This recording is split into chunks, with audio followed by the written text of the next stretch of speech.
자, 지난 시간에 기도학교 첫 시간을 하면서 다른 영혼을 위하여 기도하는 것은 첫째는 우리 주님이 나누어 주신 사역이고, 그리고 첫째로 감당해야 될 사역이고, 그리고 무엇보다도 다른 영혼을 위해서 기도하는 이 기도는 상급이 많은 기도이다. 우리가 예수님을 닮기 원하는데, 정말 예수님을 닮는 그리스도의 제자가 되려면 기도부터 닮아야 되는데, 예수님이 우리를 사랑하시는 방식은 하나님 보좌 우편에서 우리를 위하여 기도하시는 것이다. 그러므로 정말 그 영혼을 사랑하는 사람은, 예수님을 닮아가는 사람은 기도할 수밖에 없다. 내가 예수님을 사랑한다고 하는데 다른 영혼들을 위하여 기도하지 않는다면 우리는 순서가 잘못된 것이다. 그러므로 다른 영혼을 위하여 기도하는 이 자리부터 회복이 돼야 우리 신앙과 사역을 다시 순서를 올려놓을 수 있습니다. 바둑을 둘 때 한 수 한 수 두는 게 굉장히 중요하죠. 처음에 잘못 두면, 처음에 엉뚱한 데 두면 다 잃어버립니다. 신앙생활도 똑같아요. 한 수 한 수를 제대로 둬야 되는데 그 처음에 두어야 되는 수가 기도입니다. 그리고 기도 가운데서도 예수님을 닮아가는 기도, 다른 영혼을 끌어안고 하는 기도, 우리 주님이 나 같은 죄인을 사랑하셔서 나를 위하여 지금도 기도하고 계시는데 그 예수님의 마음을 안다면 우리는 손가락질이 먼저 나가서는 안 되고, 여러분, 예수님이 보좌에 앉아서 손가락질 해보세요. 대전중앙교회 김집사, 진짜 김인가요? 네, 이 정도는 아닌데. 보좌에 앉으셔가지고, 만약에 이렇게 하셔보세요. 이건 정말 난리입니다. 하나님이 지적하면 끝난 거 아니에요. 근데 우리 주님이 우리의 그 크고 작은 잘못이 얼마나 많아요. 10계명 11번째가 있어요. 11계명. 들키지 말자. 탐하지 말라. 11번째. 들키지 말라. 우리가 여러분 들키지 않아서 이렇게 하고 뽐내고 있지, 사실 우리 주님한테 다 알잖아요. 우리 주님이 우리 그냥 속까지 다 알잖아요. 그런데 그 주님이 지적해 보세요. 그러면 견디지 못합니다. 근데 그 주님이 보좌 우편에 앉으셔서 지금도 우리를 위하여 기도하고 계세요. 성령은 기도할 바를 알지도 못해. 기도할 바를 알아야 될 텐데, 진짜 하나님 보시기에 중요한 거는 다 내팽개치고 다른 거 하나 붙잡고 그냥 계속 이걸 얘기하고 있으니 우리 주님이 볼 때 얼마나 안타까워요. 성령이 말할 수 없는 탄식으로 우리를 위하여 간구하신다. 그래서 여러분, 예수 그리스도, 성령 다 공통적으로 하시는 사역이 우리를 위하여 기도하시는 거예요. 그러니까 이러한 예수님의 마음을 조금이라도 안다면, 이 마음을 아는 사람은 다른 영혼들에게 손가락질하기 전에 기도를 먼저 할 수밖에 없는 거예요. 왜냐? 예수님이 그렇게 하셨으니까. 그러니까 내가 예수님을 정말 닮았다 그러면 이렇게 돼야 돼요. 연습하겠습니다. 오른손 드시고. 우리 안에 항상 이게 나오려고 그러잖아요. 응? 김! 그래서 이렇게 손이 나오려고 그럴 때 예수님의 마음이 생각이 나면 어떻게 돼요? 자, 우리 옆에 있는 사람 연습하겠습니다. 지적을 하려고 하다가 예수님이 생각이 나서 어떻게 해야 돼요? 이렇게 이렇게, 네. 손 내리시고. 예수님의 마음을 알면 알수록 우리는 다른 영혼들을 위하여 기도할 수밖에 없다. 기도가 먼저다. 네. 그리고 이것이 예수님을 닮아가는 모습이에요. 아멘. 당자의 형님, 큰아들은 이게 먼저 나오잖아요. 아버지 곁에 있어서 제가 보니까 그 집에서 직분도 높은 것 같아요. 아마 그 집안의 부총무 정도? 부주인? 그 정도 되는데 아버지 마음을 몰라요. 그러니까 봉사는 열심히 했는데 헛산 거예요. 아버지가 매일마다 이 집 바깥에 나가서 아들을 기다리는 모습을 봤으면 아버지의 마음을 헤아려야죠. 그래야 이 아버지의 그 깊은 곳을 터치하면서 진정한 상속자가 될 텐데 그게 못 되는 겁니다. 그래서 여러분, 이번 기도학교는 하나님 아버지의 마음을 배우는 시간이자 동시에 내가 예수님을 닮아가는 시간이에요. 그리고 동시에 복 받는 시간입니다. 여러분, 자녀들 중에 정말 그 부모의 마음을 흡족하게 하는 자식한테는 이 부모가 그냥 가요, 손이.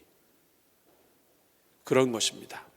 그래서 여러분, 이번 기간 동안에 이제 오늘부터 기도 회복 캠페인 시작되고 기도의 온도를 높여라 했는데, 다른 영혼들을 위해 기도하는 이 시간, 기도학교 하는 이 시간을 통해서 여러분의 모든 기도의 온도가 올라가기를 주님의 이름으로 축복합니다. 자, 오늘은 두 번째 시간으로 여러분 프린트물을 한번 보시고, 오늘은 성경 구절이 굉장히 많이 있습니다. 성경 구절이 많은 이유는 이것을 인간의 지식으로 전달하는 것이 아니라 성경이 이야기하고 있는 내용을 가지고 오늘 함께 이야기하려고 하는 것입니다. 자, 우리 암송 구절 한번 볼까요? 시작. 나는 너희를 위하여 기도하기를 쉬는 죄를 여호와 앞에 결단코 범하지 아니하고 선하고 의로운 길을 너에게 가르칠 것인지. 자, 한번 각자 한 두 번 정도 읽어보겠습니다. 시작. 나는 너희를 위하여 기도하기를 쉬는 죄를 여호와 앞에 결단코 범하지 아니하고 선하고 의로운 길을 너에게. 한 번만 더. 시작. 난 너희를 위하여 기도하기를 쉬는 죄를 여호와 앞에 결단코 범하지 아니하고 선하고 의로운 길을 너에게 가르칠 것인지. 자, 우리 둘씩 보고 외우겠습니다. 시작. 나는 너희를 위하여 기도하기를 쉬는 죄를 여호와 앞에 결단코 범하지 아니하고 선하고 의로운 길을 너에게 가르칠 것인지. 자, 이것이 오늘 암송 구절입니다. 자, 오늘 가장 본문이 되는 구절은 창세기 18장 22절부터 33절 말씀입니다. 우리 다 같이 합독하겠습니다. 시작. 그 사람들이 거기서 떠나 소돔으로 향하여 가고 아브라함은 여호와 앞에 그대로 섰더니 아브라함이 가까이 나아가 이르되 주께서 의인을 악인과 함께 멸하라 하시나이까. 그 성 중에 있을지라도 주께서 그곳을 멸하시고 그 50 의인을 위하여 용서하지 아니하시리이까.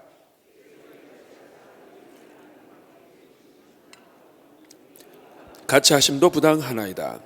세상을 심판하신 이가 정의를 행하실 것이 아니니까. 여호와께서 이르시되 내가 만일 소돔성 가운데에서 의인 50명을 찾으면 용서하리라. 아브라함이 대답하여 이르되 나는 티끌이나 재와 같사오나 감히 주께 아뢰나이다. 50 의인 중에 5명이 부족하다면 그 5명이 부족함으로 말미암아 온 성읍을 멸하시리까. 이르되 내가 거기서 멸하지 아니하리라.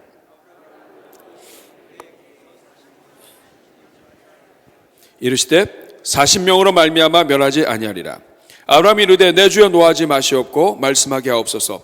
거기서 30명을 찾으시면 어찌하려 하시나이까. 이르시되 30명을 찾으면 그리하지 아니하리라. 아브라함이 또 이르되 내가 감히 내 주께 아뢰나이다. 거기서 20명을 찾으시면 어찌하려 하시나이까. 이르시되 내가 20명으로 말미암아 그리하지 아니하리라. 아브라함이 또 이르되 주는 노하지 마옵소서. 내가 이번만 더 아뢰리이다. 거기서 10명을 찾으면 어찌하려 하시나이까. 이르시되 내가 10명으로 말미암아 멸하지 아니하리라. 여호와께서 아브라함과 말씀하시고 가시니 아브라함도. 자, 오늘 우리가 읽은 이 본문은 하나님께서 소돔과 고모라를 유황불로 멸망하시려고 하는 그 현장을 앞에 두고 하나님이 앞으로 이런 일이 일어날 것이다라고 하는 것을 아브라함에게 가르쳐 주십니다. 왜 가르쳐 주셨을까? 그 이유는 아브라함의 조카 롯이 거기에 있기 때문이에요. 근데 바로 그 순간에 이 아브라함이 하나님 앞으로 나아갑니다. 여기 오늘 본문, 우리가 읽은 본문을 보면 22절을 보세요. 그 사람들이 거기서 떠나 소돔으로 향하여 가고. 아브라함은 어디 있습니까? 자, 여호와 앞에 있었습니다. 여호와 앞에 있었는데 23절을 보니까 그 다음에 어떻게 됐어요? 아브라함이 가까이 나아가죠. 그러니까 처음에는 약간 여호와 앞에 있다, 조금 떨어져 있었다는 얘기죠. 그런데 좀 지나고 나서 보니까 어떻게 돼 있어요? 가까이 가 있습니다. 여기에서 우리는 아브라함의 이 모습, 소돔과 고모라를 멸망하려고 하시는 멸망시키려고 하시는 이 하나님 앞에 서서 그 하나님을 막아서서 그 하나님 앞에서 서 있는 한 사람을 보게 됩니다. 그 사람이 아브라함이에요. 이동호 목사님이 이 본문 가지고 설교하실 때 그 얘기를 하시더라고요. 이 본문을 보면 러시아의 그 크렘린이 이렇게 막 탱크로 이렇게 막 가고 있을 때 한 청년이 손 들고 그 앞에서 있으면서 탱크를 막았던 그것이 생각난다고 하시더라고요. 여러분, 지금 소돔과 고모라는 지금 망하기 직전이에요. 그런데 이 아브라함이 하나님 앞에 서서 처음에는 앞에 있었는데 그 다음에 어떻게 합니까? 하나님께 가까이 나아가, 23절에 보니까 가까이 나아가서 드디어 말하기를 시작합니다. 여러분, 여기에서 오늘 본문 중에 반복되는 구절이 있습니다. 그게 뭔지 아시겠습니까? 여러분, 읽으시면서 반복되는 구절 혹시 찾으신 거 있어요? 있으시면 커피 한 잔입니다.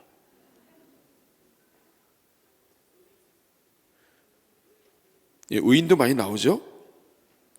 제가 원하는 대답은 아닙니다. 아브라함이 한 말 중에 있어요.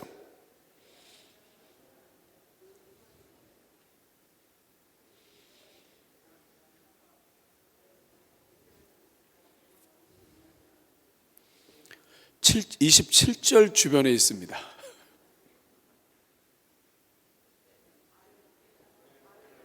감히 누가 하셨어요? 내가 먼저 했나요? 누군가 여기 하신 것 같은데. 끝나고 나한테 오십시오. 27절에 보면 감히 죽게 하려나이다. 거기 밑줄 한번 그어보세요. 감히가 또 나오나요? 몇 절에 나와요? 31절. 감히. 근데 그 앞에 뭐라고 얘기합니까? 자, 27절 같이 읽겠습니다. 시작. 대답하여 이르되 나는 티끌이나 재와 같사오나. 여러분, 이게 지금 말이 안 되는 구절이에요. 자, 저를 보세요. 자, 나는 뭐와 같다고요? 티끌이나 재. 여러분, 티끌이나 재는 말하면 돼요, 안 돼요? 티끌이 어디 함부로 하나님 앞에서 얘기해요? 티끌인데. 자, 나는 티끌이나 재인데, 근데 그 다음에 뭐라고 써 있어요? 감히. 이게 말이 됩니까, 여러분? 티끌이나 재는 가만히 있어야죠. 그런데 감히 내 주께 아뢰나이다. 여기에서 이 한 구절에서 우리는 아브라함이 가지고 있는 특별한 위치에 대해서 생각하게 됩니다. 아브라함은 티끌이나 재예요. 그의 집안이 대대로 자란 게 없습니다. 아버지는 데라였고 우상을 만드는 사람이었어요. 그런데 하나님께서 아브라함을 부르셨습니다. 그리고 하나님께서 믿음의 조상으로 세우시겠다고 하셨습니다. 티끌과 같은 존재였고 재와 같은 존재였습니다. 또 실제로 사람은 흙으로 만들었는데 이 흙은, 동물은 본토의 땅이지만 사람은 땅의 티끌, 원어상으로 티끌입니다. 그러니까 실제로 티끌과 같고 재와 같은 존재인데, 근데 아브라함이 갑자기 하나님 앞에 있다가 한 걸음 더 나아가더니 감히 내가 죽게 하렵니다 이야기합니다. 이것이 아브라함이 가지고 있는 특별한 위치였어요. 티끌이었지만 하나님 앞에 감히 나아가 이야기할 수 있는 존재. 오늘 여러분은 어떠세요? 여러분은 뭐예요? 우리도 역시 티끌이에요. 그런데 이 티끌이고 재와 같은 우리가 예수 그리스도의 십자가의 은혜로 구원을 얻고 죄사함을 얻고 우리가 하나님 아버지 앞에 감히 나아갈 수 있어요. 여기에 바로 이 기도자가 가지고 있는 특별한 위치를 보게 됩니다. 아브라함이 티끌이나 재였지만 하나님 앞에 감히 나아가서 이야기할 수 있었다면, 오늘 우리가 티끌이나 재이지만 우리를 구원하신 하나님 앞에 감히 나아갈 수 있는 것, 여기에 우리의 사명이 있습니다. 그 밑에 질문 한번 읽어볼까요?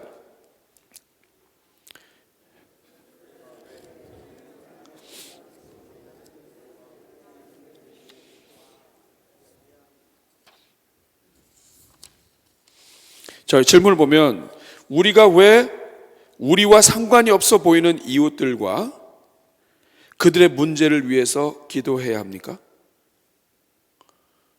여러분, 우리가 지금 계속 오늘 오전에도 그렇고 지난주에도 그렇고 예수님이 이렇게 하셨기 때문에 우리도 예수님을 닮기 위해서 기도해야 된다, 우리가 이렇게 얘기를 했어요. 그리고 무엇보다도 먼저 첫째로 기도해야 될 것이고, 다른 영혼들을 위해서 기도하는 것은 이거는 복된 길이다, 이렇게 우리가 배웠습니다. 그런데 그래도 그렇지, 우리와 상관없는 사람들, 아브라함에게 있어서 소돔과 고모라는 상관없는 사람들이에요. 단지 롯이 거기 있을 뿐이죠. 그런데 오늘 우리도 마찬가지예요. 우리와 관계없는 사람들을 위해서 기도해야 됩니까? 사도 바울은 왜 너희가 첫째로 모든 사람을 위해서 기도하라고 하나요? 우리 관계없는데.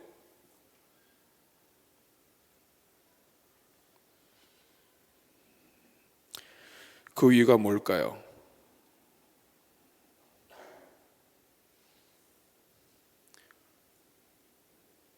그것은 바로 우리가 가지고 있는 특별한 위치 때문이에요. 오늘 그것을 여러분들과 함께 나눠보고자 합니다. 그 다음 페이지에 넘어가면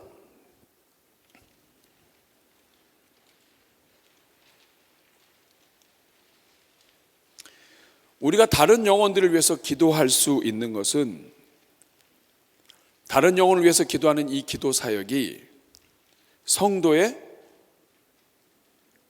특권이기 때문이에요. 특권.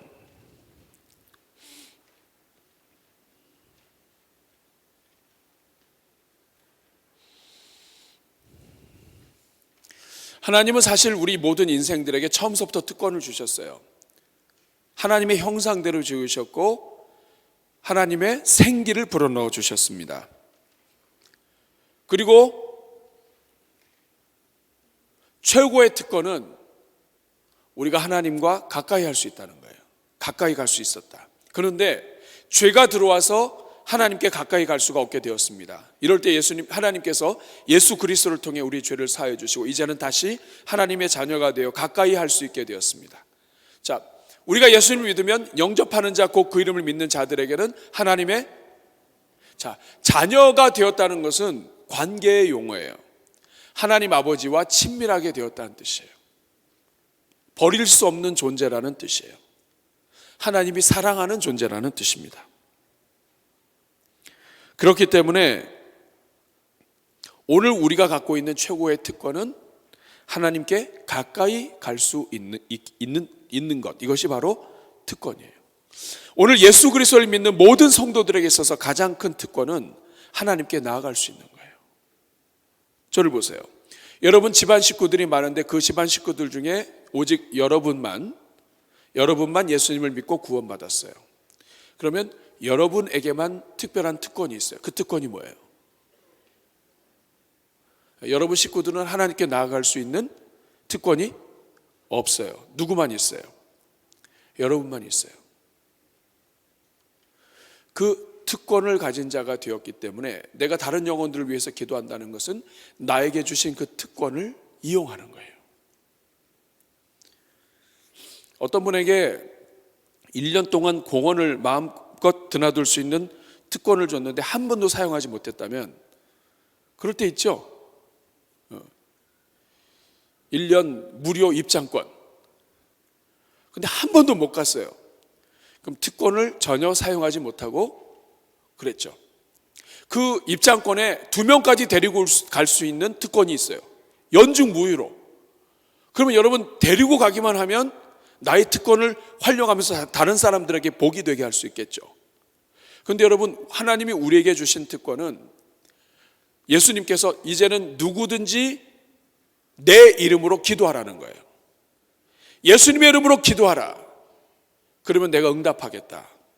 우리는 이 특권을 가진 자인데 이 특권을 가지고 사용하지 못한다면 이거는 이 특권을 가진 게 무색해지는 것이죠.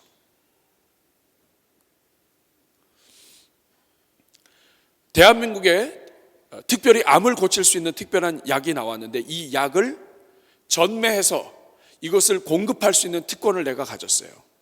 그러면 이 특권을 활용을 해서 장사를 하고 약을 보급해서 사람들이 병을 고치게 해야 되죠. 근데 내가 이 특권을 갖고 있으면서도 활용하지 않는다면 사람들이 병에 죽게 내버려두는 문제가 생기는 거죠. 똑같습니다.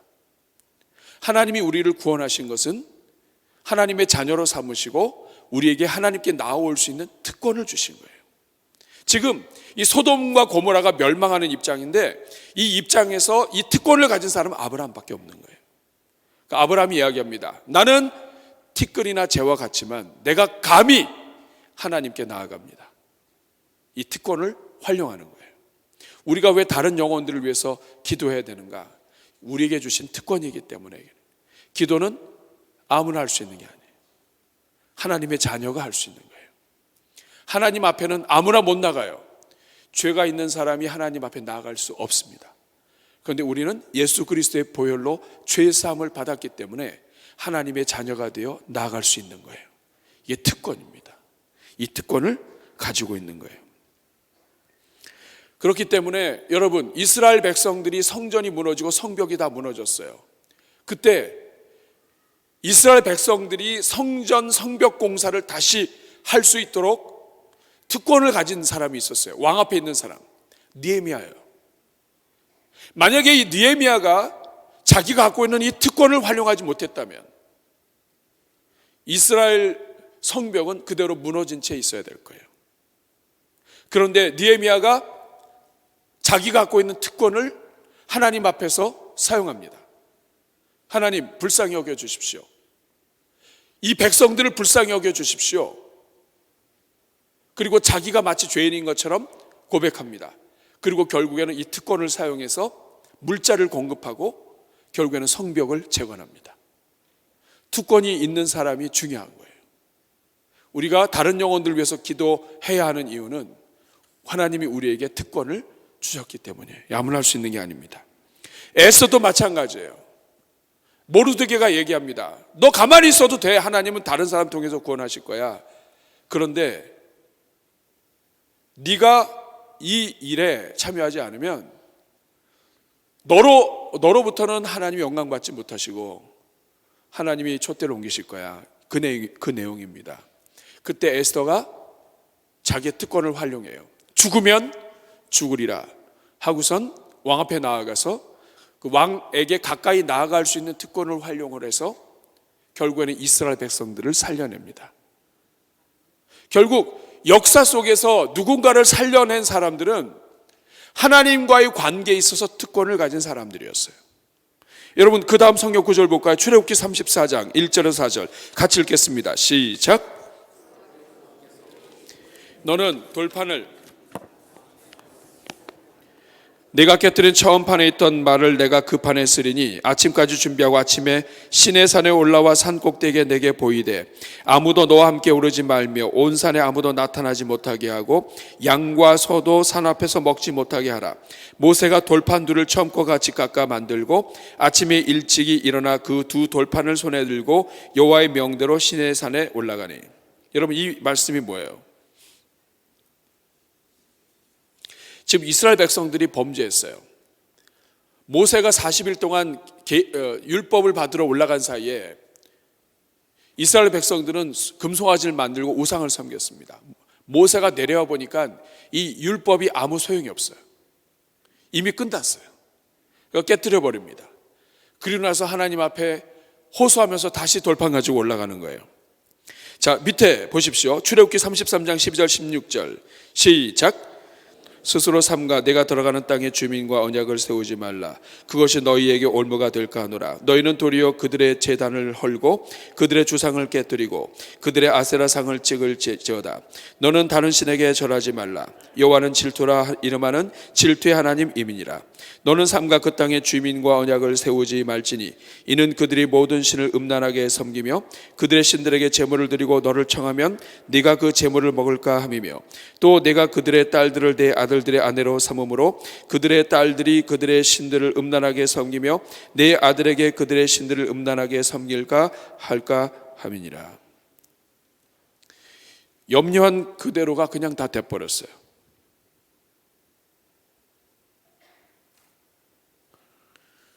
큰일 났습니다. 여러분 그 다음 페이지에 보세요. 이스라엘이 이렇게 하지 말라고 하는 것을 다 했을 때 이스라엘에는 모세라고 하는 사람이 있었습니다. 출애굽기 32장 1절에서 4절 같이 읽겠습니다. 시작. 백성이 모세가 산에서 내려오미 더딤을 보고 모여 백성이 아론에게 이르러 말하되 일어나라 우리를 위하여 우리를 인도할 신을 만들라. 이 모세 곧 우리를 애굽 땅에서 인도해낸 사람은 어찌 되었는지 알지 못함이니라. 아론이 그들에게 이르되 너희와 너희의 자녀의 귀에서 금고리를 빼어 내게로 가져오라. 모든 백성이 그 귀에서 금고리를 빼어 아론에게로 가져가매 아론이 그들의 손에서 금고리를 받아 부어서 조각칼로 새겨 송아지 형상을 만드니 그들이 말하되 이스라엘 이는 너희를 애굽 땅에서 인도한 너희 신이라 하느니라. 끝난 거 아닙니까?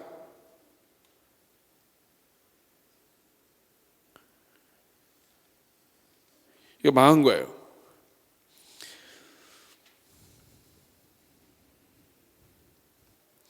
근데 여러분 성경 한번 찾아봅시다. 여러분 성경을 펴시고 출애굽기 33장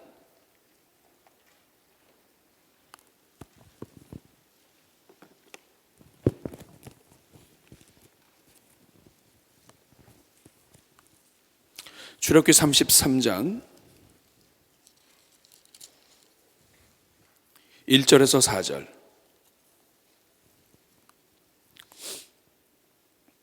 출애굽기 33장 1절에서 4절 한번 읽어보겠습니다. 시작. 여호와께서 모세에게 이르시되 너는 네가 애굽 땅에서 인도해낸 백성과 함께 여기를 떠나서 내가 아브라함과 이삭과 야곱에게 맹세하여 네 자손에게 주기로 한 그 땅으로 올라가라.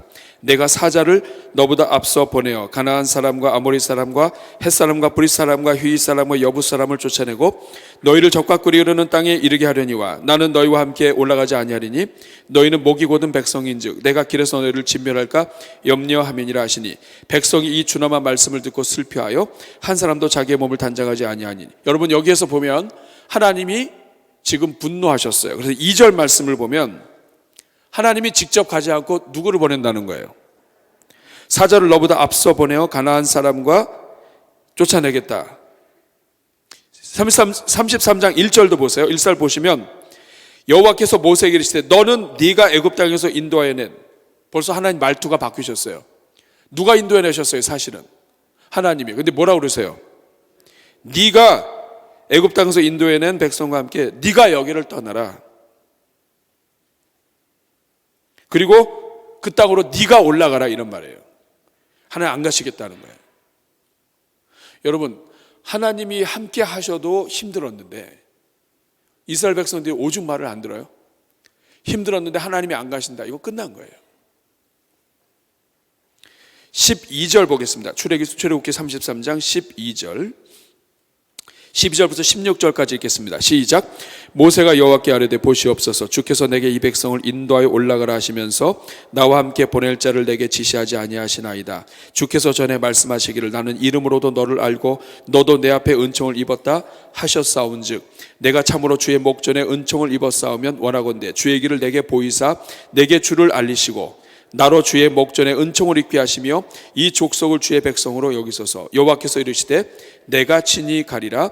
내가 너를 쉬게 하리라. 15절 모세가 여호와께 아뢰되 주께서 친히 가지 아니하시려거든 우리를 이곳에서 올려보내지 마옵소서. 나와 주의 백성이 주의 목전에 은총 입은 줄을 무엇으로 알리까? 주께서 우리와 함께 행하심으로 나와 주의 백성을 천하 만민 중에 구별하심이 아니니까. 지금 하나님께서 이스라엘 백성들은 못 간다고 얘기하시고 너만 올라가라. 내가 천사를 보내겠다. 사자를 보내겠다 하셨는데 모세가 이 앞에서 하나님 앞에 간구합니다. 여러분 모세가 이스라엘 백성들을 위해서 기도할 수밖에 없었던 이유가 뭘까요? 기도 안 해도 되잖아요. 하나님이 다 죽이겠다. 그리고 내가 너로 민족 세워서 다시 하겠다. 그대로 해도 되잖아요. 근데 모세는 왜 하나님 앞에 이렇게 간구하고 있습니까? 하나님이 네가 올라가라. 내가 사자를 보내겠다. 그랬더니 이 모세가 얘기합니다. 그러시려거든 아예 보내지 마십시오. 하나님이 가셔야 합니다. 그래서 하나님이 뜻을 돌이키셔서 하나님이 가시겠다고 얘기하세요. 사랑하는 여러분, 우리가 다른 영혼들을 기도할 수 있는 첫 번째 이유는 우리에게 그 특권이 있기 때문이에요. 모세에게 특권이 있었습니다. 모세는 하나님을 가까이 했어요. 그리고 하나님 앞에 얘기할 수 있었어요. 아브라함이 얘기했던 것처럼 감히 내가 주께 구하겠습니다. 이 백성 살려주십시오. 오늘 여러분들의 가정에 여러분의 식구들, 좌우를 분별하지 못하는 믿음이 연약한 여러분 주변에 있는 식구들, 가족들, 일가 친척들, 그들을 위해서 기도할 수밖에 없는 사람, 이게 바로 여러분들이에요. 여러분이 기도할 수밖에 없는 이유는 그 특권을 여러분이 갖고 있기 때문입니다. 집안에서 나만 예수님 믿는다, 한번 손 들어보세요. 나밖에 없다. 이분들 기도 안 하면 이 집안을 위해서 기도할 사람이 아무도 없어요. 하나님이 먼저 부르셨다는 얘기는 특권을 주신 거예요. 그 특권을 사용하셔야 됩니다. 우리가 다른 영혼을 위해서 기도할 수 있는 첫 번째 이유는 하나님이 우리에게 특권을 주셨기 때문이에요. 어떤 분이 여기서 이렇게 질문할 수 있습니다. 하나님이 다 계획하시고 뜻대로 하시는데, 그렇잖아요. 하나님이 뜻을 돌이키시는 경우가 많이 있을까요? 어떠세요?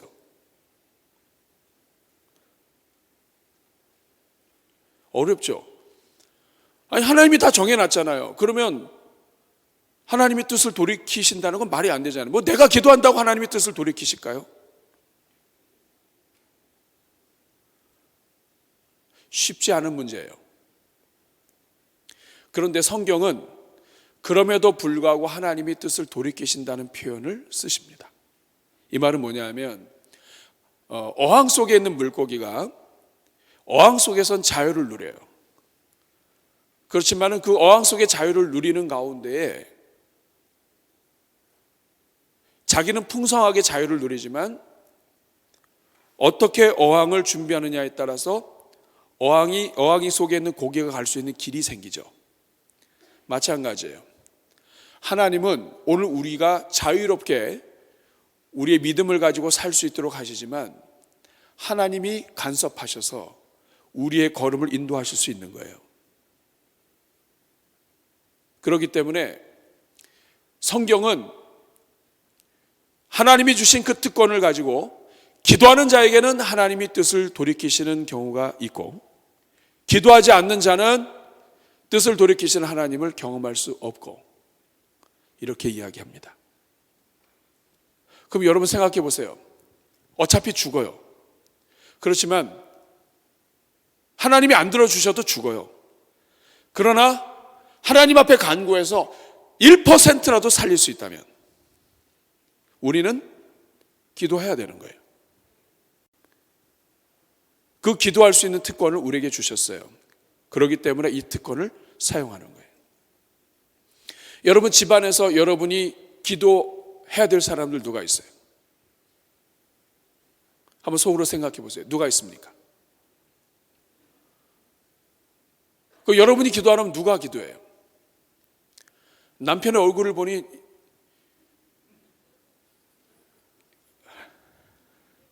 기도 안 하게 생겼어요. 누가 기도해야 돼요? 그 특권을 알고 있는 사람이 기도하는 거예요.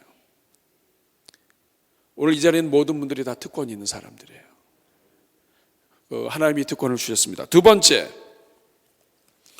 오늘 본문을 보면 앞으로 다시 앞에 페이지로 가서 다른 영혼들을 위해 기도하는 사역, 예수님의 표현으로 하면 중보할 수 있는 이 사역, 다른 영혼을 위해서 기도하고 도구할 수 있는 이 사역은 우리가 다른 영혼들을 위해서 기도할 수 있는 이유는 이것이 바로 성도들의 의무이기 때문입니다. 특권이자 동시에 의무예요.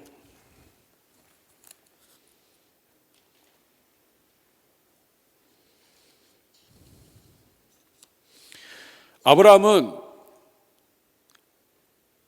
소돔과 고모라 사람들을 위해서 잘 알지도 못해요. 그렇지만 롯이 거기 있었습니다. 그리고 롯이 거기 있기 때문에 내가 얘기하지 않으면 이 소돔과 고모라는 멸망할 수밖에 없는 거예요. 이미 하나님의 뜻은 서 있습니다. 그런데 그 하나님 앞에 막아서서 한마디라도 할 수 있는 사람, 그래도 이 정도까지만 돼도 하나님 그래도 멸하시겠습니까? 의인이 20명인데도 죽이시겠습니까? 10명인데도 죽이시겠습니까? 이렇게 말이라도 할 수 있는 사람, 그 의무가 이 아브라함에게 있었다 이 말이에요. 6번 이상 이 기도를 되풀이합니다. 50, 45, 40, 30, 20, 10. 근데 하나님이 여기서 6번이나 양보하세요. 그래, 만약에 50이 있다면 내가 멸하지 않겠다. 우리는 여기에서 굉장히 중요한 것을 발견할 수가 있습니다. 하나님은 뜻을 정하고 이끄시지만 하나님은 우리의 기도를 들으신다. 뿐만 아니라 아브라함이 하나님과 대화했던 것처럼 우리 또한 하나님과 대화할 수 있다. 그리고 나를 통해서 한 사람이라도 구원할 수 있다면 나는 기도해야 하는 것이 옳다 하는 것이에요. 그래서 여러분, 그 2번 바로 밑에 보면 사무엘상 12장 23절 말씀이 있습니다. 같이 읽겠습니다. 시작.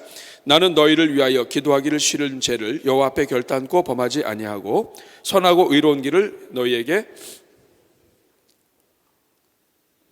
여기에 보면 사무엘이 나는 너희를 위하여 기도하기를 싫은 죄를 범하지 않겠다고 얘기했습니다. 저를 보세요.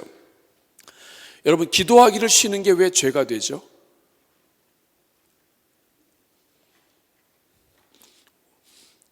우리 다 죄인이죠, 그렇죠? 우린 기도하기 싫으기를 밥 먹듯이 하니까. 자, 여기에서 사무엘이 갖고 있는 기도에 대한 태도와 우리의 태도가 많이 차이가 나는 걸 알 수 있어요. 다시 질문하겠습니다. 사무엘은 왜 기도하기를 싫은 것을 죄라고 표현했을까요?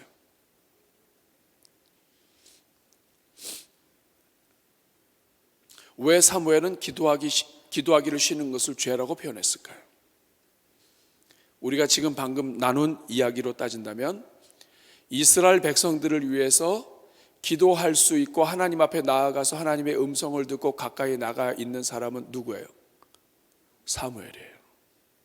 사무엘이 이스라엘 백성들 앞에 서서 하나님과 교통하고 하나님 앞에 나아가서 말할 수 있는 존재였기 때문에 이 사무엘은 하나님 앞에 나아가서 기도하는 것이 그에게 주어진 특권이자 의무였습니다. 그렇기 때문에 여러분, 의무사항을 위반하면 뭐가 돼요? 죄가 돼요. 대한민국의 남자들은 군대를 가야 됩니다. 군대 안 가면 어떻게 되죠? 멀쩡해요. 사람 너무 착해요. 그리고 법이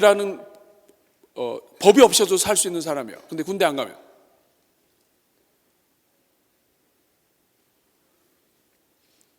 의무란 말이에요.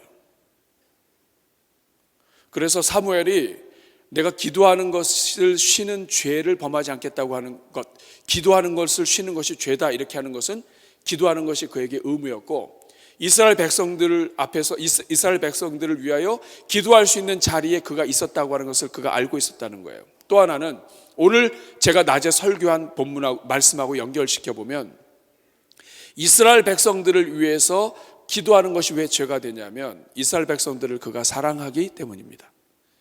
이스라엘 백성들을 사랑하기 때문에 이스라엘 백성들을 위하여 그가 기도할 수밖에 없고, 기도하지 않는 것이 그에게는 사랑하지 않는 것과 같이 되는 거예요. 오늘 우리도 똑같아요. 하나님은 여러분에게 여러분의 가정과 주변 일체를 맡기셨습니다. 여러분이 기도하면 여러분을 통해서 살아나는 사람이 있고, 여러분이 기도하지 않으면 여러분을 통하여 살아날 사람이 없게 됩니다. 그러니까 기도는 다른 영혼을 위해서 기도하는 것은 특권이자 의무예요. 따라하겠습니다. 기도는 특권입니다. 또 다시 한번, 기도는 의무입니다. 밑에 구절 한번 보겠습니다. 출애굽기 32장 10절에서 14절 말씀 우리가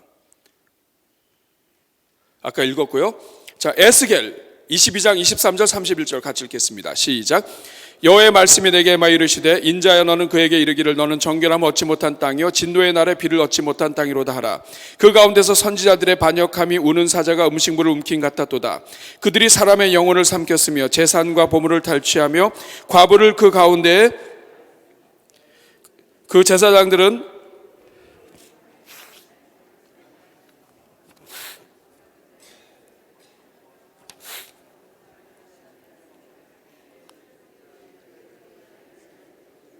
(27절) 그 가운데에 그 고관들은 음식물을 삼키는 일이 같아서 불의한 이익을 얻으려고 피를 흘려 영혼을 멸하거늘 그 선지자들이 그들을 위하여 회를 칠하고 스스로 허탄한 이상을 보며 거짓 복수를 행하며 여호와가 말하지 아니하였어도 그 주 여호와께서 이같이 말씀하셨느니라 하였으며 이 땅 백성은 포악하고 강탈을 일삼고 가난하고 궁핍한 자를 압제하고 나그네를 부당하게 학대하였으므로 이 땅을 위하여 성읍 쌓으며 성 무너진 데를 막아서서 나로 하여금 멸하게 못할 사람을 내가 그 가운데서 찾다가 찾지 못하였으므로 내가 내 분노를 그들 위에 쏟으며 내 진노의 불로 멸하여 그들 행위대로 그들 머리에 여러분 다시 앞쪽 페이지로 오세요. 맨 위에 가면 출애굽기 사건과 에스겔 사건이 있는데 똑같습니다. 근데 무슨 차이인지 한번 보세요. 자, 첫 번째 칸 하나님과의 언약을 범했습니다. 똑같아요. 징벌받기에 마땅합니다. 똑같아요. 맨 밑에 그러나 출애굽기 32장에서는 하나님이 용서하셨고 에스겔에서는 심판하셨습니다. 그 이유가 뭐예요? 출애굽기 32장 11절에는 모세가 중보기도를 했습니다. 에스겔 22장을 보면 중보기도자가 30절 보면 에스겔 30절이죠. 22장 30절 마지막 페이지 30절 같이 읽겠습니다. 시작. 이 땅을 위하여 성을 쌓으며 성 무너진 데를 막아서서 나로 하여금 멸하지 못하게 할 사람을 내가 그 가운데서 찾다가 찾지 못하였으므로. 결국 무슨 차이예요? 이스라엘이 망할 수도 있었고 망하지 않을 수도 있었고 가나안 땅에 들어갈 수도 있었고 못 들어갈 수도 있었는데 출애굽기에서는 모세가 있었고 에스겔에서는 모세와 같은 사람이 없었다 이 말이에요.